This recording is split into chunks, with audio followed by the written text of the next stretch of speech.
Hello, everyone, and welcome to this Conversations on Groong episode.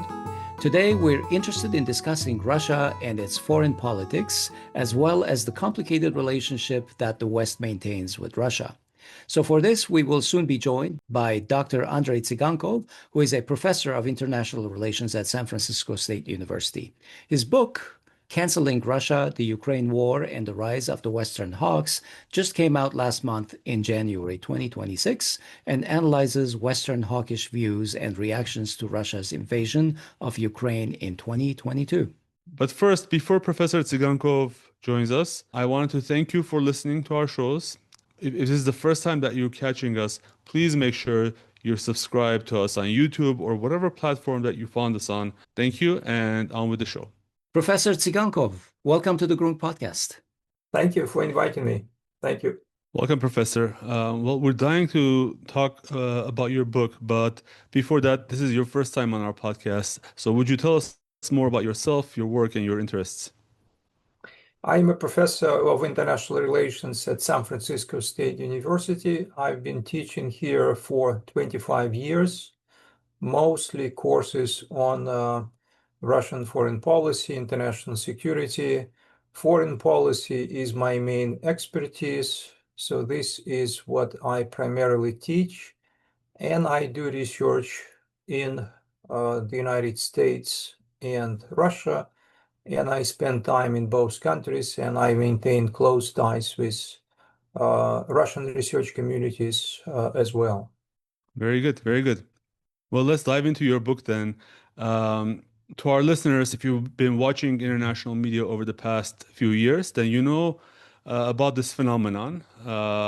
Professor Tsygankov calls it canceling Russia. Normally, cancel culture applies to individuals or celebrities, but this may be the first instance when an entire country, a nuclear superpower, is canceled at such a massive scale.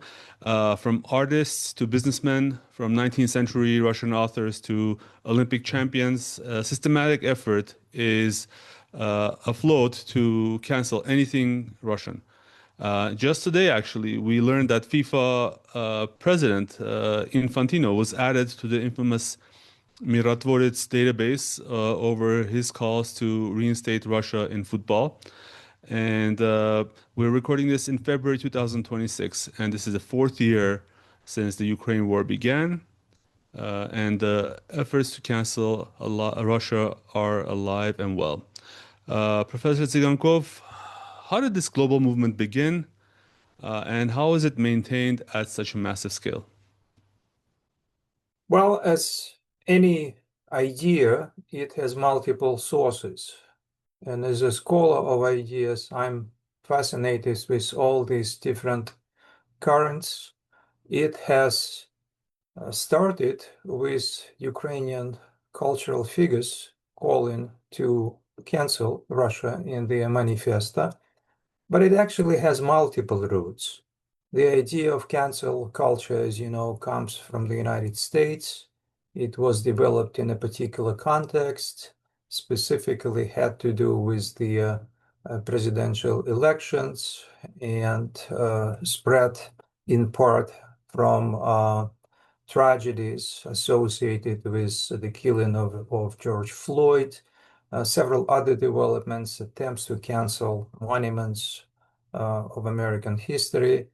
But in Russia-Western relations, the idea of canceling, even though it's phrased in a somewhat innovative way, is not new, because the idea of isolating Russia, the idea of weakening Russia, the idea of breaking up Russia is also not new.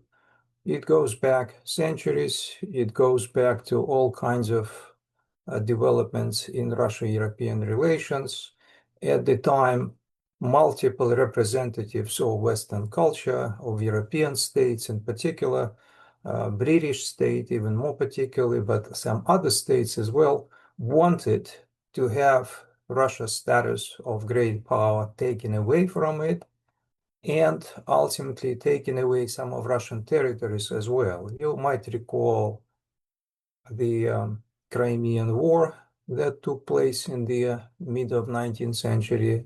You will recall that Russia lost that war, and some important influential representatives of the British political establishment wanted ultimately to take away Russian territories and to impose an extremely humiliating settlement on Russia. People such as Lord Palmerston and others.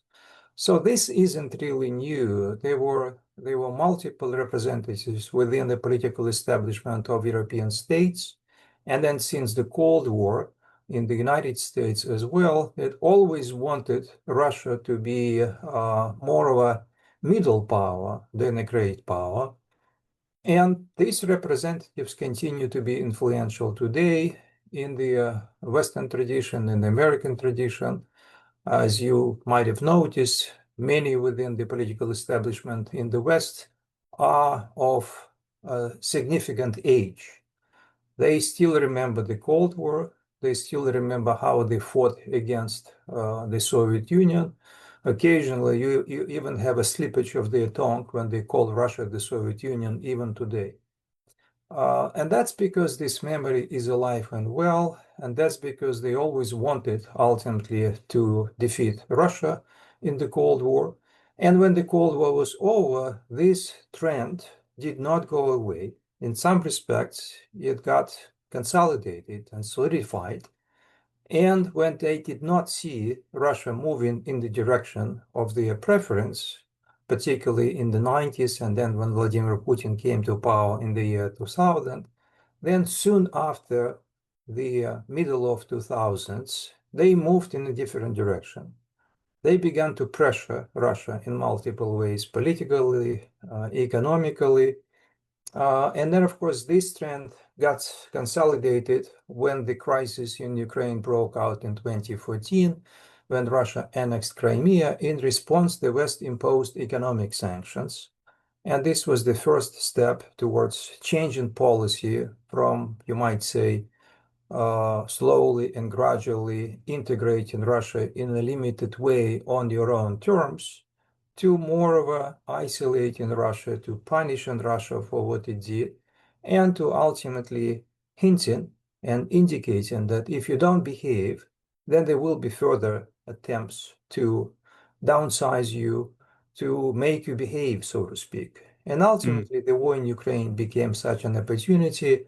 So the push came in from two directions, you might say, to answer your question. One is Ukrainian nationalism, Ukrainian nationalist, ethno-nationalist project that continued to isolate Russia in all respects, including its cultural figures, Orthodox Church in Russia that has connections to Moscow Patriarchy, media, think tanks, academia, you name it. Everything that has to do with Russia must be purged. That's the intent. And the other trend is the Western trend, is the trend that I described to you. That's the most influential trend today. Up until today, the world is very much shaped in the Western image, even though we anticipate and observe multiple changes in the opposite direction.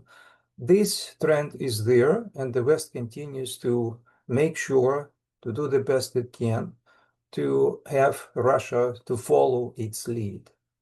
Yeah, it's amazing that you describe these undercurrents that were always there. But what's amazing to me is that how all of that was able to be marshaled in a relatively short amount of time to have the effects that it did. But, can you talk about that aspect specifically? And also, while you do that, also talk about how this cancel culture has affected academia and scholarship. How were you yourself affected? Well, it affected, as I said, different dimensions of Russia-Ukraine, Russia-Western relations.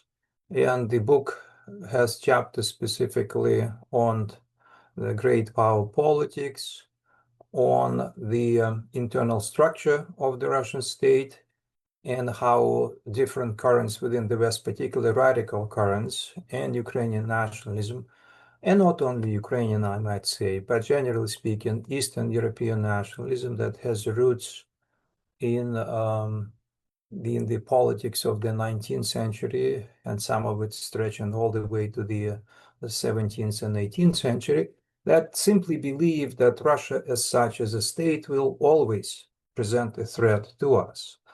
And therefore, we would be more comfortable, as Kaja Kallas, who is, as you know, is the head diplomat of the European Union, did not hide, saying that it would be advantageous to us if we would have multiple states in place of Russia. They would not then present a threat to us. So you have these communities, you might say, in European states and the United States, and particularly in European states associated with Ukrainian nationalism, that push for this isolation. And this applies to Russian state, this applies to great power status, this applies to the memory that Russia has built in the rest of the world as a country that defeated Nazi Germany in alliance with Western states, but the main cost was that of Russia. That memory is also now being represented and misrepresented as the memory of Russia and Germany building an alliance and jointly ruling Europe, which of course is only one part of the story and not the dominant one. The dominant one is the story of defeat, the story of victory, and the story that ultimately of liberation of the rest of Europe from the Nazi rule. So that is also being changed as we speak into the narrative that Russia is as bad as Nazi Germany, that Putin is essentially Hitler today. Then you have cultural figures of Russia that are being either remained into cultural figures of Ukraine. It's funny how sometimes Western museums even change the titles of paintings that Russian dances are being renamed into Ukrainian dances. So this is also a way of ensuring isolation, cultural isolation. Then you mentioned sport activities and athletes. There is a chapter there about Russian Orthodox Church and cultural figures. There is a chapter about Russian expert community and Russian media. That is also being essentially evicted from Western space. So rather than taking issues with Russian thinkers and media, the West in this case decided that it will simply not have any discussions. And so Russia is being canceled in that area as well. And then academia, as you mentioned, is also a very big and important part of the story. Russian and Western contexts are being essentially frozen. Many projects are being frozen as we speak. I've interviewed several scholars in Russia and representatives of think tanks. And they say, well, we would like to develop these relationships, but somehow we are being canceled. So we have to move on. We have to build relationships with non-Western countries, and we're happy to do so. And we always were happy to do so, but not at the expense of our Western context. Now, this is simply a replacement. So we are not being welcomed.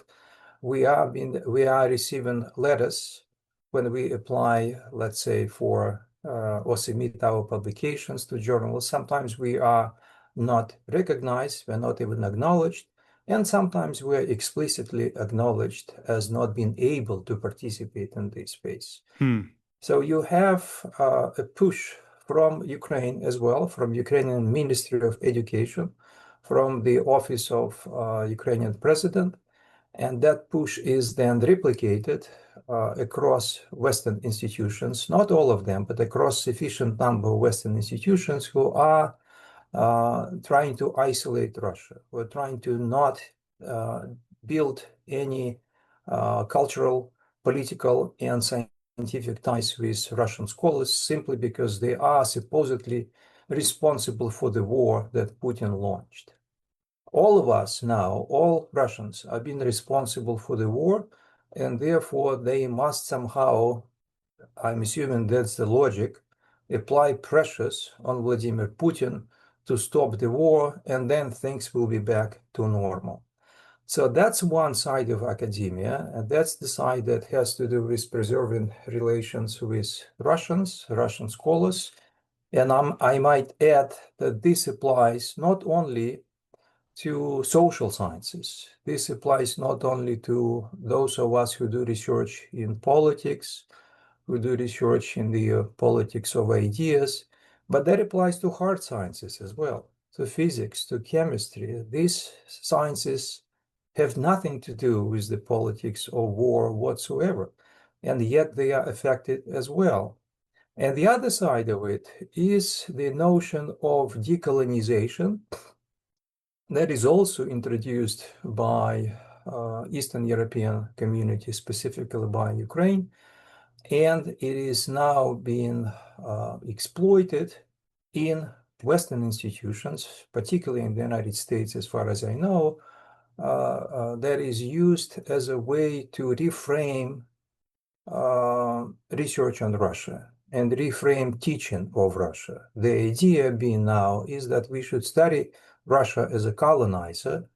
We should study Russia as responsible for coercive structures that it has created, for the violence that it practiced throughout its history towards non-Russian ethnicities, nationalities, and religions, with the idea that ultimately we would achieve and accomplish very different state of outcomes. We would have very different Russia. So the idea is to study Russia not as it is today, but as it should be. It should be decolonized, and in the meantime, we would study all these coercive and imperial practices. And of course, it's part of the story. Of course, Russia, as an empire, had this practice, but it had all kinds of other practices, all other practices that have nothing to do with violence, had nothing to do with militarism, not to mention that Russia is important and worthy to study for its foreign policy, for its political system, for its really unique intercultural balance, relationships with other nationalities and ethnicities. So all of it now is being narrowed down to the agenda of decolonization. That is also academic trend, the unfortunate academic trend. And part of it is probably politics, I'm guessing. Part of it is politics of resources, because some of these people whom I have read, and they reported about this in the book, they are not hiding. They want the resources that were allocated for teaching Russia now to be transferred to teaching Ukraine, to teaching non-Russian nationalities, and therefore there will be less resources left for Russia as well. Whereas I think there is plenty of room for studying both. It's absolutely essential to study both Russia and Ukraine and Armenia and Georgia and other nationalities, and to learn from both of these studies rather than to pull and these resources in one direction. Professor, there in the United States, the academic and research area has a little bit of an incestuous relationship with think tanks. Sure. So if we are going to look at the environment that you are describing, it looks a little bit like a cancel Russia lobby that is operating in the United States, at least. I'm not going to talk so much about Europe, but what's the role of think tanks in all this? Well, in academia, this is partly the lobbyism, but partly this is simply following the political trends, following the political fashion, following the ideology. Oftentimes, academic institutions, universities that, as you know, mostly liberal, they follow liberal politics. And if liberal politics is ultimately to provide all the resources for Ukraine to make sure that Putin and Russia are isolated, then you are to expect at least partial following of this in academia. But think tanks in Washington is a different story. Think tanks in Washington certainly have a more explicit political leaning, more explicit political agendas, which is why there are liberal think tanks, there are conservative think tanks, there are libertarian think tanks, and so forth and so on. All of them are trying to change policy. All of them are interested in a particular political development within the political establishment, within the ruling structures. So their agenda is more explicit. And I think what they try to do can be described in two ways. One is they develop certain narratives to either justify or challenge existing policies, depending where they're coming from ideologically. And think tanks such as the Atlantic Council, for example, or the Center for Strategic and International Studies in Washington, or European think tanks, they are trying to develop certain narratives. They're trying to build large overarching ideas that provide certain justification for policy.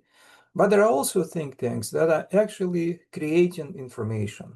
They are not just building narratives, but they are building facts.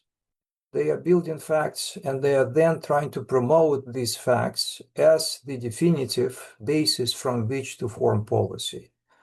To give you an example, after the war in Ukraine started, actually this think tank was created even before then, but it became prominent. The Institute for the Study of War emerged as a prominent think tank to create information primarily and to rely on this information as a definitive source in presenting the Russia-Ukrainian war. It was also created by the lobbyist structures because the head of this institute is a wife of a prominent Washingtonian thinker, Kagan, who is a brother of Robert Kagan, who is a husband of Victoria Nuland, who used to be in the Biden administration. So you can see how this is also something that is in part political. But this institute was created specifically to build facts. And these Do you mean facts, facts or alternative facts? alternative facts, and build facts that they favored then to be definitive. And they borrowed a great deal of these facts, sometimes real facts, sometimes quote unquote facts, from the Ukrainian government, from the Ukrainian Ministry of Defense. So oftentimes, Western media and Western think tankers are being fed the information by Ukrainians, and they are over-relying on this. And as a result of this, Americans and Westerners who are reading this, they are being fed the distorted picture, one-sided picture. So this is also think tankers, and some of them are more reliable than others. There are moderate think tanks in Washington now, and they are promoting restraint rather than a particular agenda of hegemony or democracy promotion. So hopefully these moderate think tanks will get stronger as we move forward. But so far, the hegemonic think tanks, such as those I have mentioned to you, and some of neoconservative leaning Heritage Foundation, the American Enterprise Institute, and others, they continue to drive the think tanking community and, to the extent possible, dominate the political agenda. Yeah. During the Cold War, Western policy towards Russia was called containment.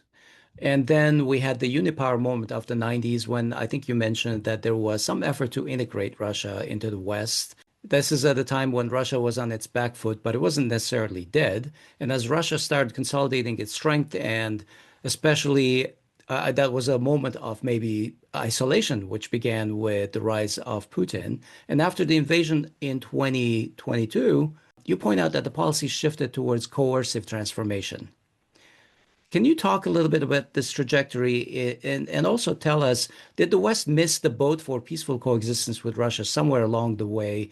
When, where, how, why, what happened? That's a very big question, Asbeth. It's a good question. And I wrote a book about this called Russian Foreign Policy, Change and Continuity. I would say that probably it's fair to say until Putin comes to power, there is an effort soon after Gorbachev departs. There is an effort to have Russia as a limited partner on the part of the West. That Russia, in this case, would be at least to some extent included in the Western community. And you remember that Russia was granted some membership in Western institutions, such as not only such as IMF and World Bank, but also the G7. G7 became G8. It was of symbolic significance, but nevertheless, it was significant for Russia as a sign that the West was at least moving in the direction of integrating Russia. But Russians also expected at the time to build stronger economic ties. They expected that Russia would be treated as a power that is sufficiently qualified for not only Western loans, but also for relatively significant Western financial assistance.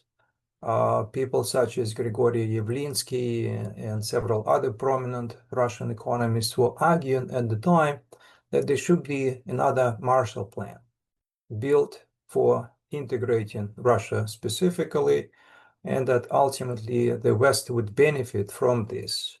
In that book, I recall the speech that Boris Yeltsin gave in the United States Congress when he traveled to the United States in 1992. And there he said, we saved you trillions of dollars because we jointly ended the Cold War. Now, he hinted, is your time to reciprocate and try to integrate us into your community. We are more than willing.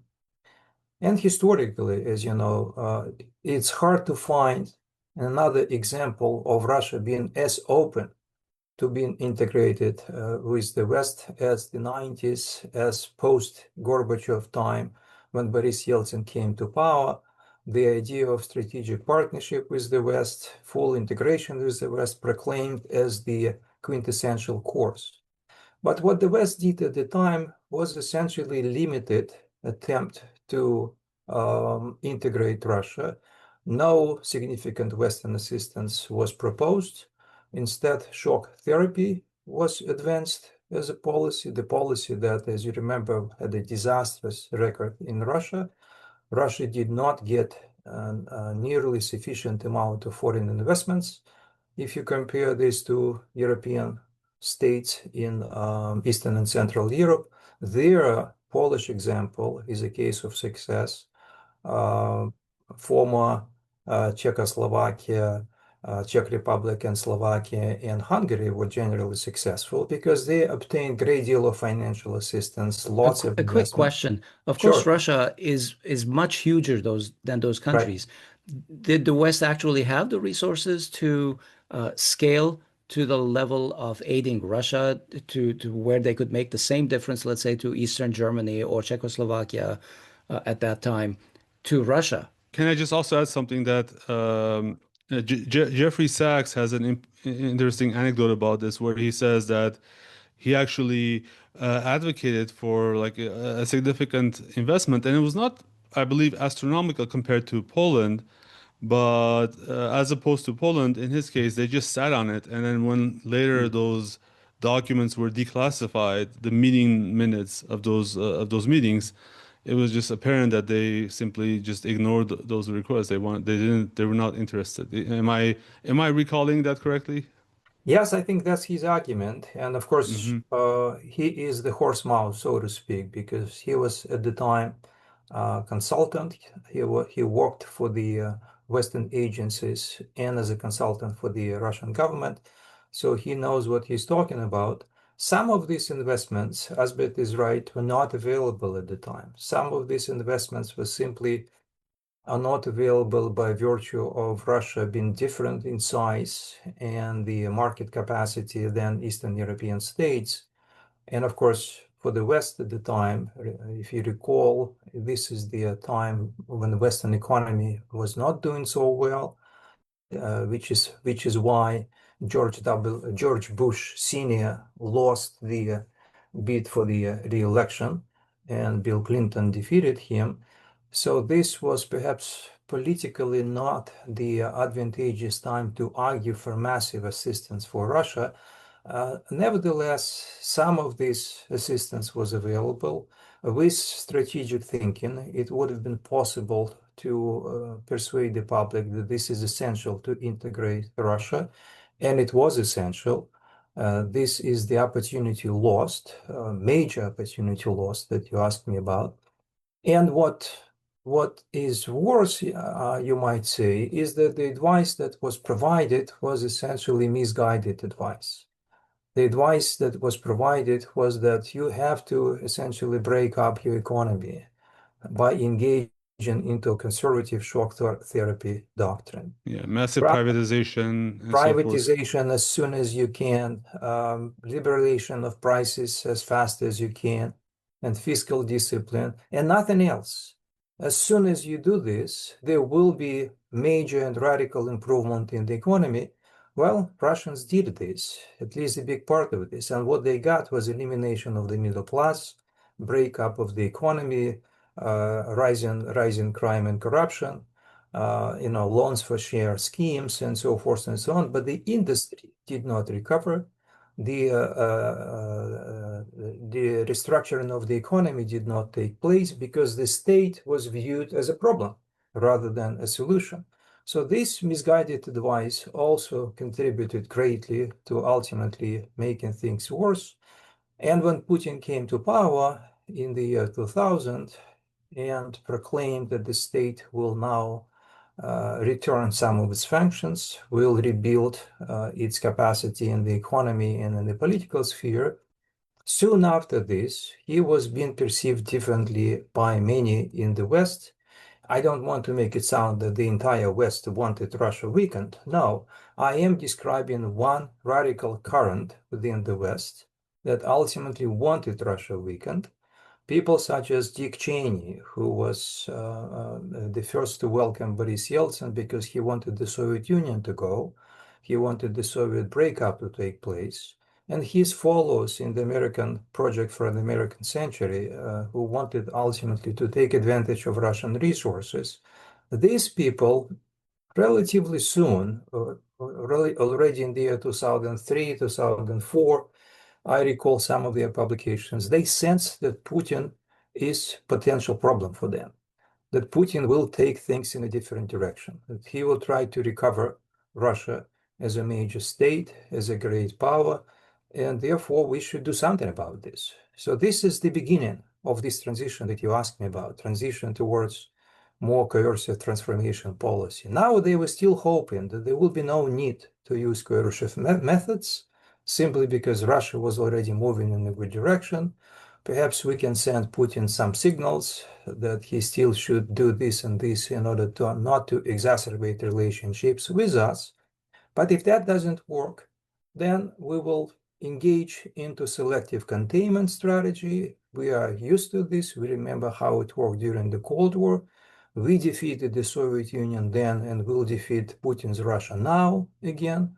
And this argument is repeated over and over again, even today.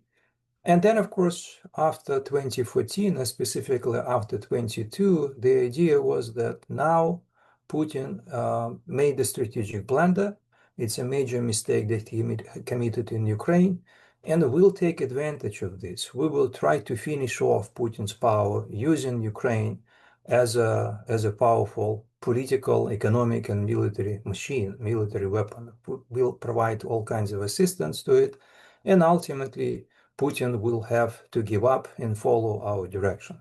So that's basically the logic of these people. As you can see, it certainly has a lot to do with Ukraine, with the war in Ukraine, and certainly Putin is partly responsible for this because it's him who invaded the country.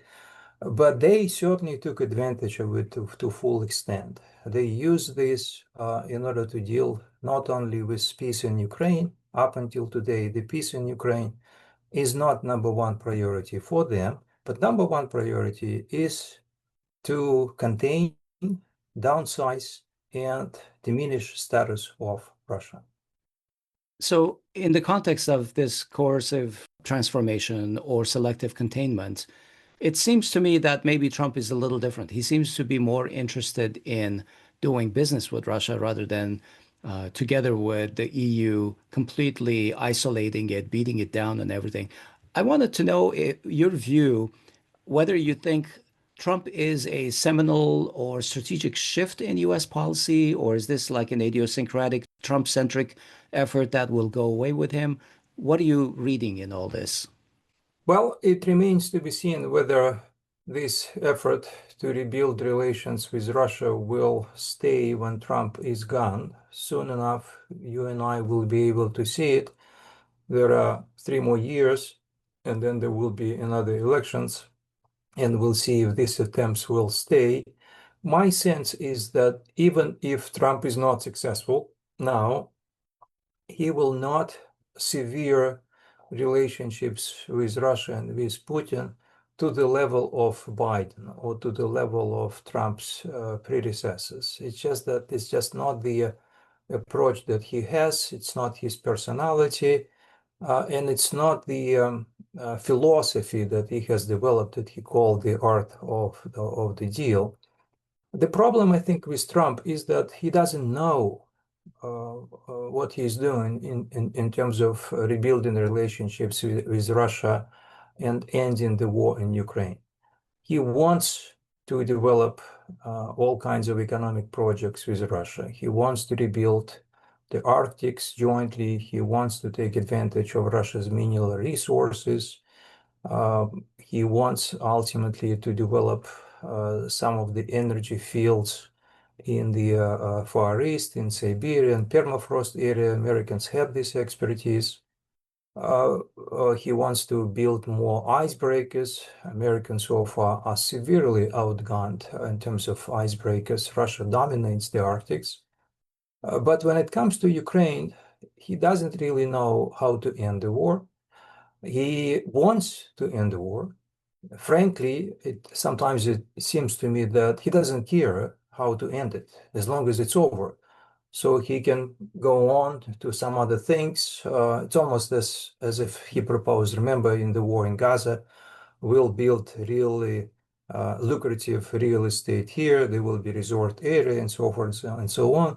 But he doesn't really have a good set of proposals how to make this peace robust enough, how to make sure that Palestinians live in peace side by side with the Jewish state, with Israel. And here he doesn't know what he's doing as well. He moves back and forth. There are zigs and zags. He sends people who don't know how to negotiate with the Russians. They are not experts. They are real estate agents in the past. They were playing golf with Trump before. They continue to play golf with him, but that doesn't qualify them to be really knowledgeable about Russia and Russia-American relationships.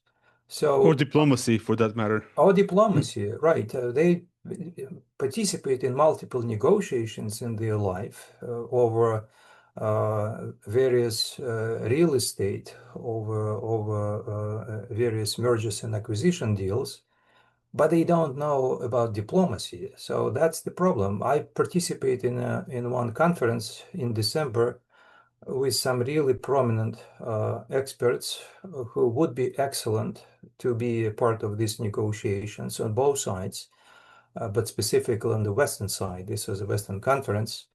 And they were quite optimistic. They were quite upbeat that things were moving in a good direction. Trump has good instincts. Trump understands that you have to negotiate with Putin. You have to, roll out the red carpet as he did in Alaska and welcome him and ultimately to get on his good side. Now we have the political opening. All we need now is the essential willingness of experts on both sides to engage into this back and forth diplomacy. It may take several months, maybe even a year, but ultimately we will have robust recommendations in the interest of all parties. The United States, Ukraine, Russia, and Europe, all of them will be participants in this, and ultimately this will produce reasonably acceptable outcome. But as you can see, Trump is not interested. He wants to present himself and his real estate negotiators as real experts on Russia. And in the meantime, what we have is already the fourth and the fifth round of back and forth with no real progress. These negotiations are not really producing very much. So I don't expect a breakthrough. Trump wants to impose new sanctions. He already did it once. He may do it again. But ultimately, this will not break the will of Russian political leadership. Russia still has resources, not as much as it did 2 years ago, but it still has resources to continue with the war. And it will make sure that its most critical security conditions are met. So this is where I think Trump is, you might say, refreshing relative to the previous global liberal establishment that didn't want even any negotiations with Russia. But the problem with Trump is that he only wants others to essentially accept his position. He is coercing others. That's his art of the deal. He is not viewing others, including Vladimir Putin, as his equal. He just wants the disagreement to go away and ultimately to have his way forward. This is how he negotiates with everyone. Exactly. Professor Tsygankov, in your book and in our discussion, you mentioned the church as part of as one of the vectors of the cancel Russia movement.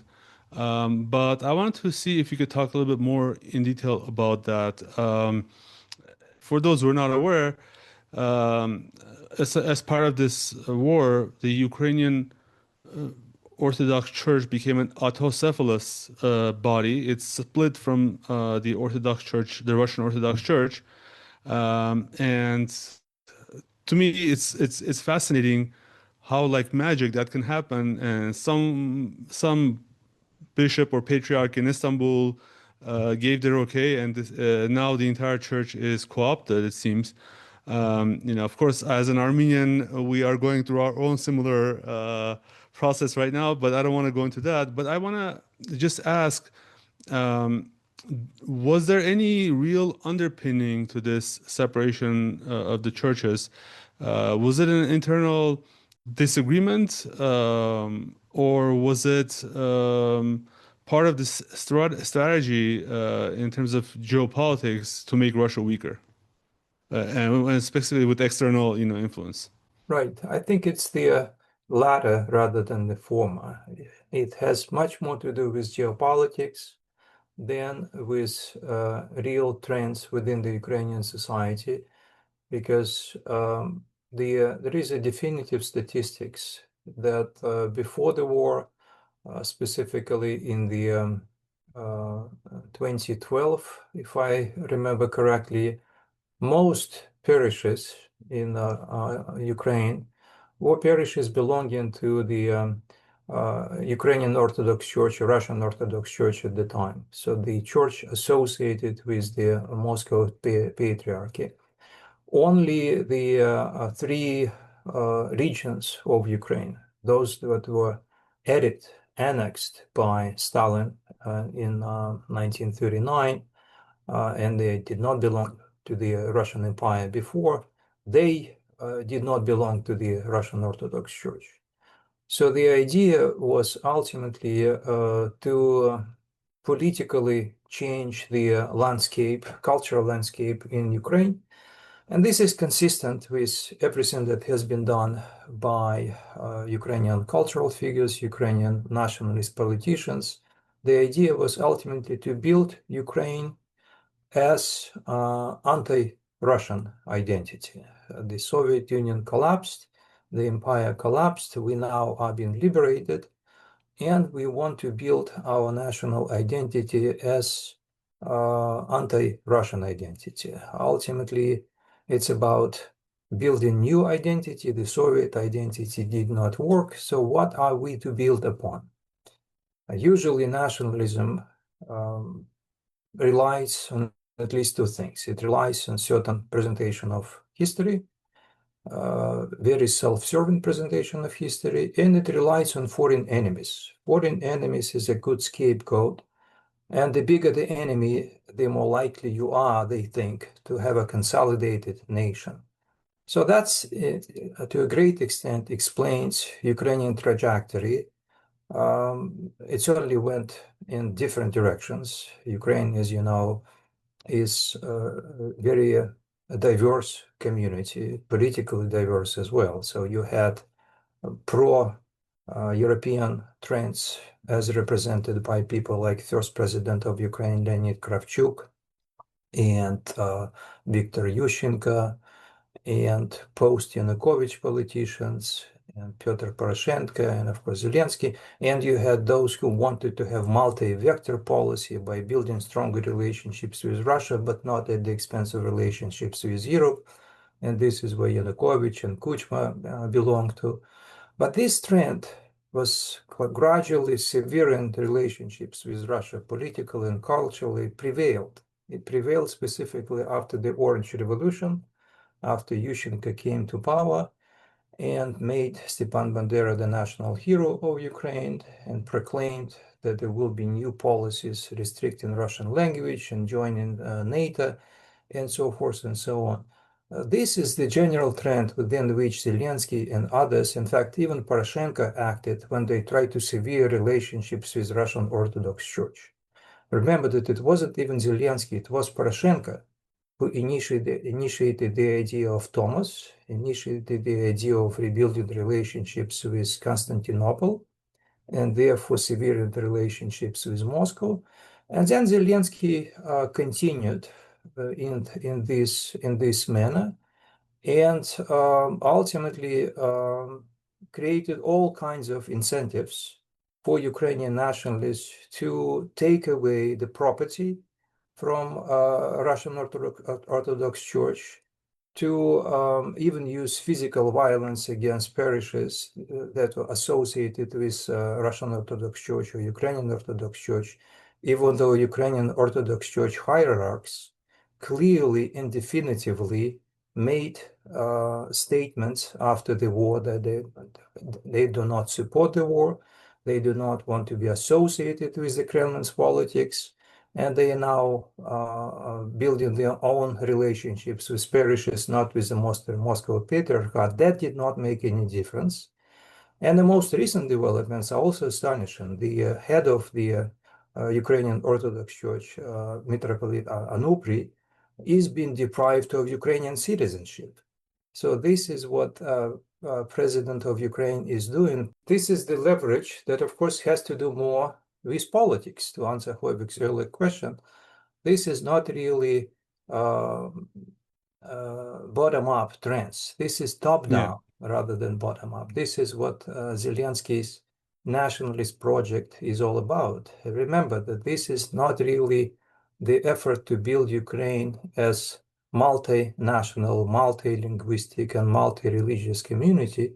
This is the idea that Ukraine will be essentially anti-Russian ethno-nationalist project, and ultimately the religious trends and linguistic trends will be subject to geopolitics and the ideas coming from the presidential administration, from the office of the president, as it is called in Ukraine. Yeah. Professor Tsygankov, from one of your books, Canceling Russia, I want to, you mentioned your other book on Russian foreign policy, and I want to ask a question, take a step back and ask a question in general about Russian foreign policy. People often talk about the different towers of Kremlin, meaning that decisions do not travel through one clear pipeline. They come out of a system where different institutions and power centers weigh in, sometimes harmoniously, sometimes in tension. Would you agree with that depiction of Russian foreign policy? And in the context of the war in Ukraine, were Moscow's foreign policy red lines misread? Were they seen as irrational, or was there another reason why the West still moved forward toward the conflict? It could not win. Maybe I'm being too naive, but I just think that some people would still think about realpolitik and not just ideology, when such a huge war was about to start. Well, these are two questions. The first one is about Russian policy making in principle, in general, and the second one, as I understand it, Hovik, is about the signals that Russia Yes. sent to the West and whether or not the signals were misread. To the first question, I'd say that Russian foreign policy certainly is centralized, you might say, heavily centralized. It is conducted when it comes to decision making primarily by the president and presidential administration. But this is when it comes to final decision points. When it comes to the consultation and the actual process of making the decision, this is where it still is quite open to a variety of influences, both official political influences, think Duma and political parties and prominent politicians outside Duma, and informal influences. Russia is very much about informal influences. You might say this is the 101 politics of Russia. You have to take into consideration all kinds of informal influences. And Vladimir Putin has all kinds of consultative councils around him. There are religious influences. Russia, of course, is a land of multiple religions. There are heads of religions that are consulting the Kremlin, and the Kremlin hears their viewpoints. There are ethnic communities, there are prominent economic communities, oligarchs. All of them have their own groups and have their own centers of decision, you might say, and all of them have a say in the decision-making process, and ultimately in foreign policy as well. Patriarch Kirill, of course, has a big say in this as well. But ultimately, the decision is centralized, and the final decision is that of the president, Vladimir Putin. And I would say, to the second part of your question on the signals, I would say that Putin was quite clear in what the red lines were since at least the mid-2000s, certainly after the Orange Revolution. I remember his speech in the Duma in 2006, in which he assessed the situation, in which he called on Europeans specifically to reassess the situation jointly, reminding them that Russia is a part of Europe, that we should proceed carefully, jointly together. But there are certain interests that are essential to us. He made it clear then. He made it clear later. He made it clear when the NATO summit in Bucharest took place in April 2008, before the Russia-Georgia conflict took place. He made it clear throughout that there will be an essential thick red line if Ukraine is being considered as NATO member in the future, and that applies to Georgia as well. So when NATO decided at that summit, as you remember, that eventually they will join NATO, it's just a question of time. For now, we take it off the agenda due to the Angela Merkel and French leaders' interference. This issue did not go through, but eventually it will happen. This is the statement that Americans pushed through. This was one very big red line. The other one had to do with how people in Donbass were treated, also on multiple occasions, particularly after 2014.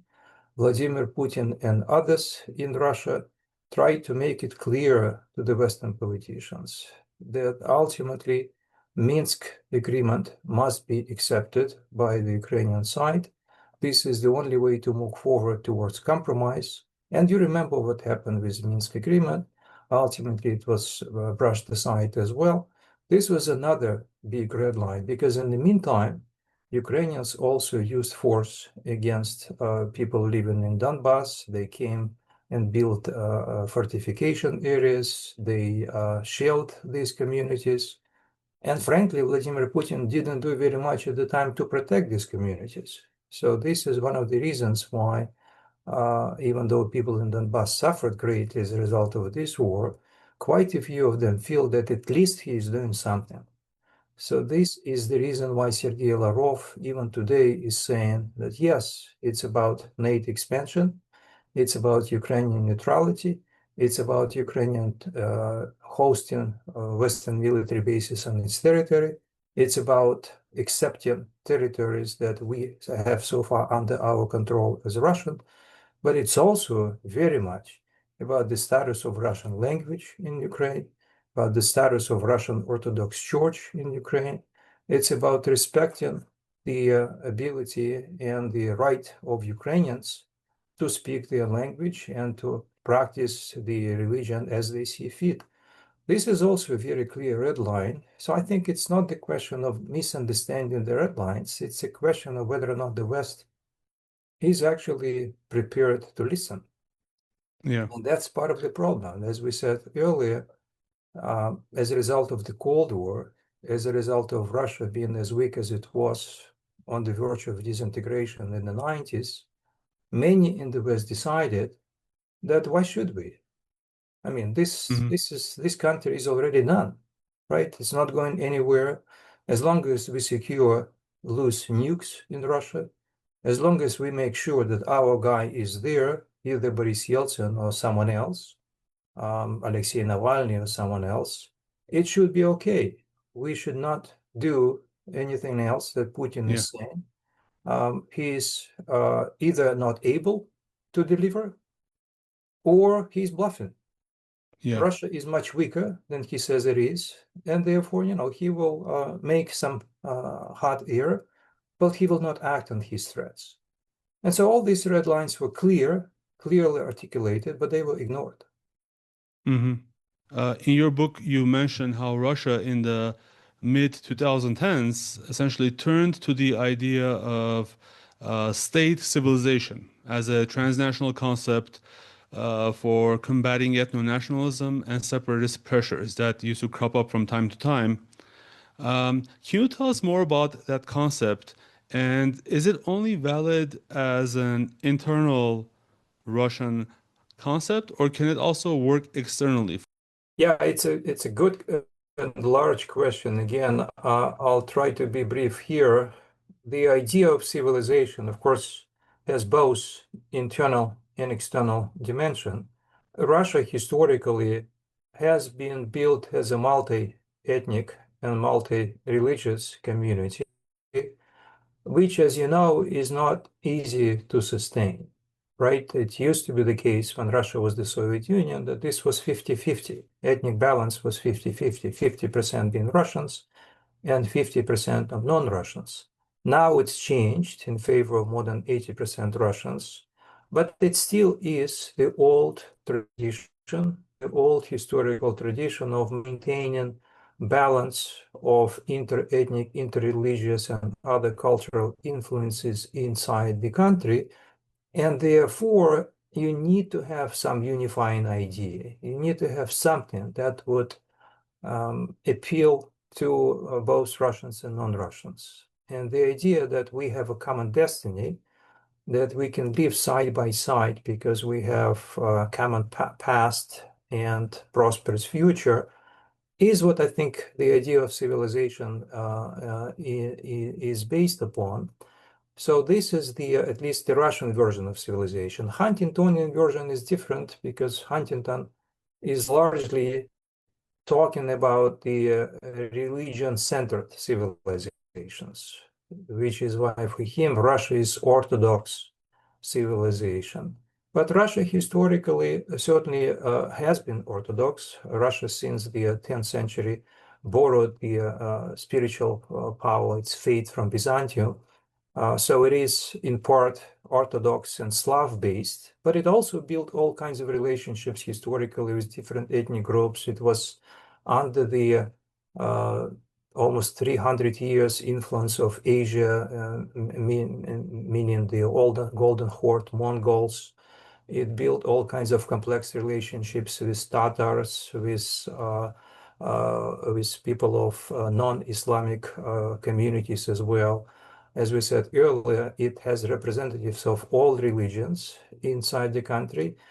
And even though the idea that Putin expressed in his article in 2012 is that the core of Russian civilization is based upon a Russian contribution, he also made it clear there that ultimately the Russian civilization is more than Russian ethnicity. It's the concert community of different groups.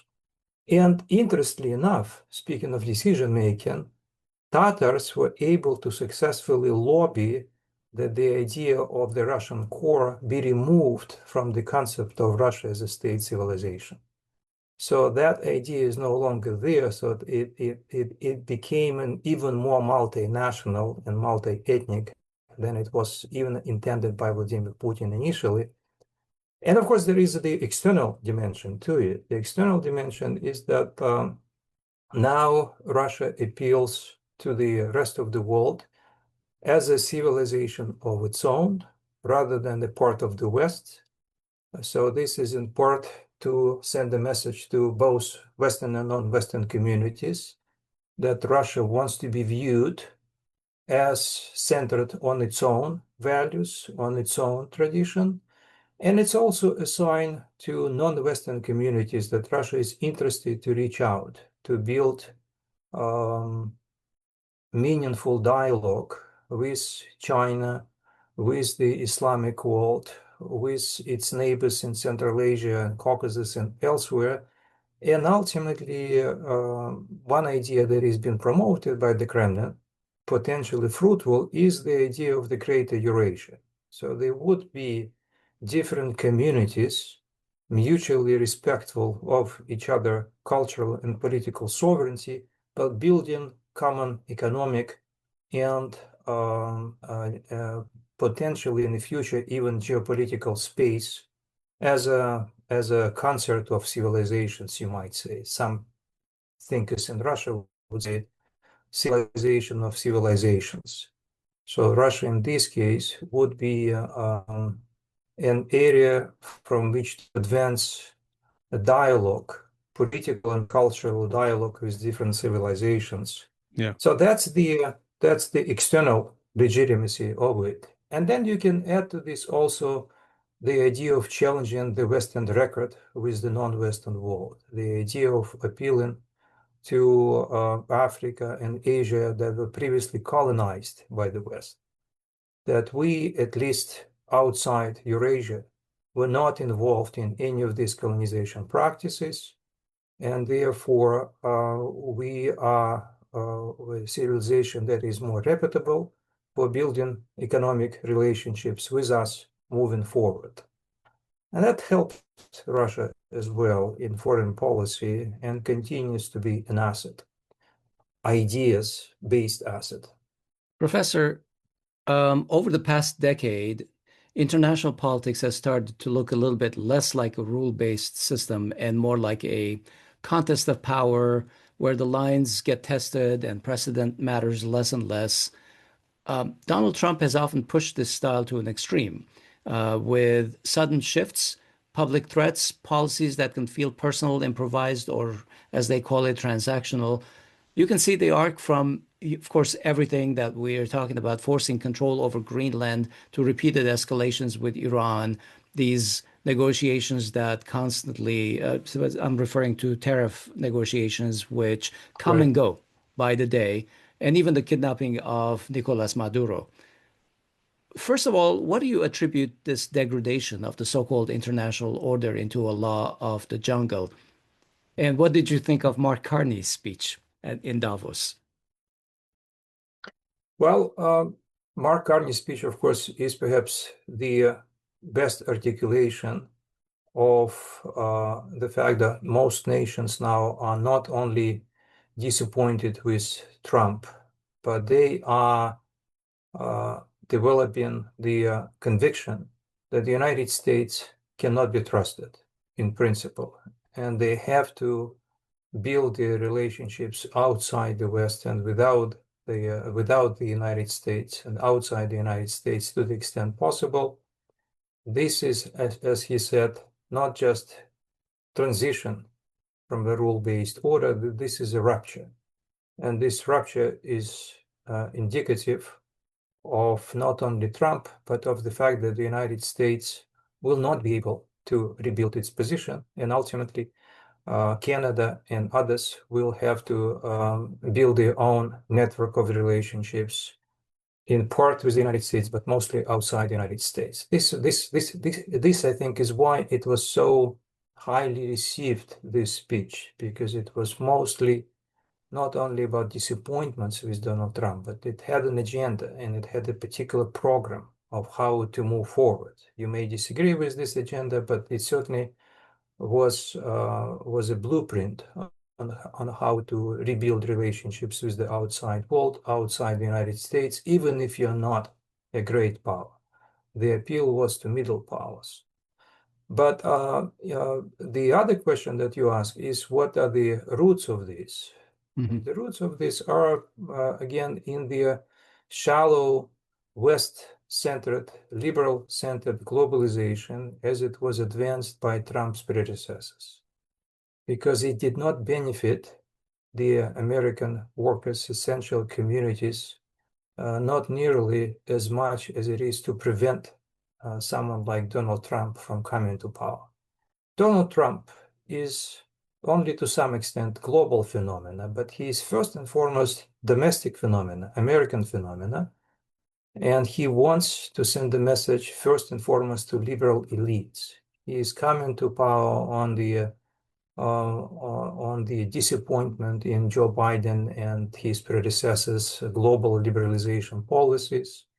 He wants ultimately to appeal to those who did not succeed under globalization inside the United States, to those who suffered as a result of American partial deindustrialization, as a result of America developing all kinds of global financial networks at the expense of domestic production.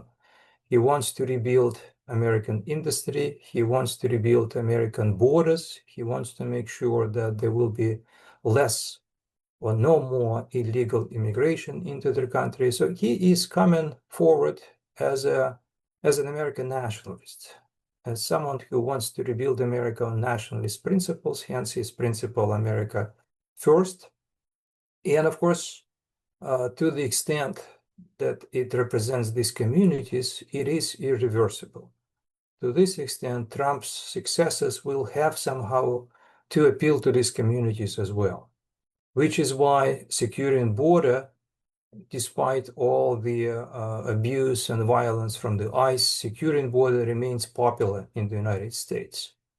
Building more jobs and industries remains popular in the United States. Cutting bureaucracy remains popular in the United States. Trump is not very successful in either one of these areas, but he promised improvements in these areas, and that's why he was elected.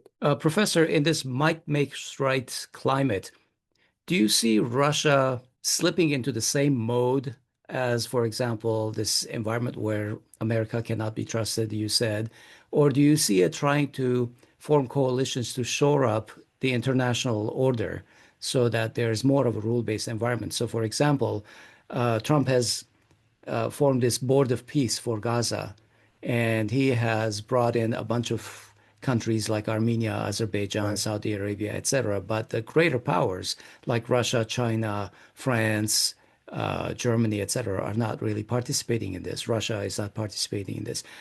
I regarded the Board of Peace as like a privatized United Nations. Yeah. And obviously, these big powers are not going to accept that. So, do you see Russia slipping into that kind of a groove, or do you see it trying to take the mantle and say, no, the United Nations is the way we're gonna support it, possibly even forming a coalition with Europe, of all things? Well, so far the signs that we have are what you suggested about the United Nations. So far, Russia has not joined the Trump's council, even though, as you remember, Vladimir Putin pledged $1 billion from the frozen assets for the future participation in the Council of Peace, as Trump presented it. But he has not indicated Russia's intent to join it. And the statement, I think, from today coming from presidential advisor is that Russia and China continue to be respectful of the United Nations and its contribution to global peace. And that's in response to the question about joining Trump's council. So far, the signs are not in favor of joining it. But even if Russia chooses ultimately to join, I think what it is learning from Trump and from this new disorder, international disorder, is, I think, the need, first and foremost, I would say it is learning two or three things. One is that you have to have sufficient material and military capabilities and domestic unity and domestic strengths in order to survive through this transition. Otherwise, you will not be respected. And with Donald Trump, this message is coming through even perhaps more clearly than before, because Russia understands how Trump operates. If Trump has an advantage in any military area, he will use it. And he has used it before, and he will continue to rely on it in the future. And if he has economic advantages, he will use it again. Again, he is not a real negotiator. He is pushing through his preferences, his ideas. He's a bully, you might say. So this is the first message. The second message, as you alluded to already, is that Russia must build relationships outside the West. And Russia has been doing this by investing into the BRICS institutional build-up, into Shanghai Cooperation Organization, into more local networks, such as Eurasian Economic Union and others. The idea is that you have to build an alternative. Once you see that the Western power is largely weakening across the world, and once you see that the Western power, meaning Donald Trump, is abusing its ability to control the world more and more forcefully, you have to be prepared to build an alternative, financially, economically, politically, militarily. And that's the other lesson. And the third lesson, I think, is perhaps not even based on Trump, but Trump reinforces it, is that Russia sees some of its neighborhoods as a zone of special influence, as an area of special responsibility. And this is in part where the war in Ukraine is coming from, in part, because it believes that, in part for security reasons, it must be surrounded by a belt of relatively neutral states. And in part for cultural reasons, it believes that it must have special area of influence in this area, because it is a particular civilization, Eurasian civilization, sometimes it is referred to. And you might ask me, what is it there for others, for the smaller communities outside Russia? What can they gain from this idea? Can it be perhaps a recipe for another Russia-centered imperial project, and therefore it's an encroachment on our sovereignty? This danger, I would say, exists because Russia is diverse and you have your own hawks in Russia. Russian political community is not based or made up by only those who want this kind of diverse dialogue-based community, but there are also imperialists. There are also nationalists. There are people who are not respectful of other nations' sovereignty, and that danger therefore exists as well. But at the same time, again, there are reasons, I would say, for nations around Russia to be somewhat historically optimistic that this political nationalism is not going to carry the day. That ultimately there are common interests. Russia is a huge market. We have joint economic projects, that Russia has been historically, despite some nationalist trends, relatively open to multi-ethnic communities, and relatively open and liberal visa regime. So there are many people who continue to work inside Russia. that there are some elements of common culture as well, not just language, but religion as well, as you mentioned before. Common memory. After all, if culture is not just about what's happening under Vladimir Putin or his successors, culture is about centuries of experience.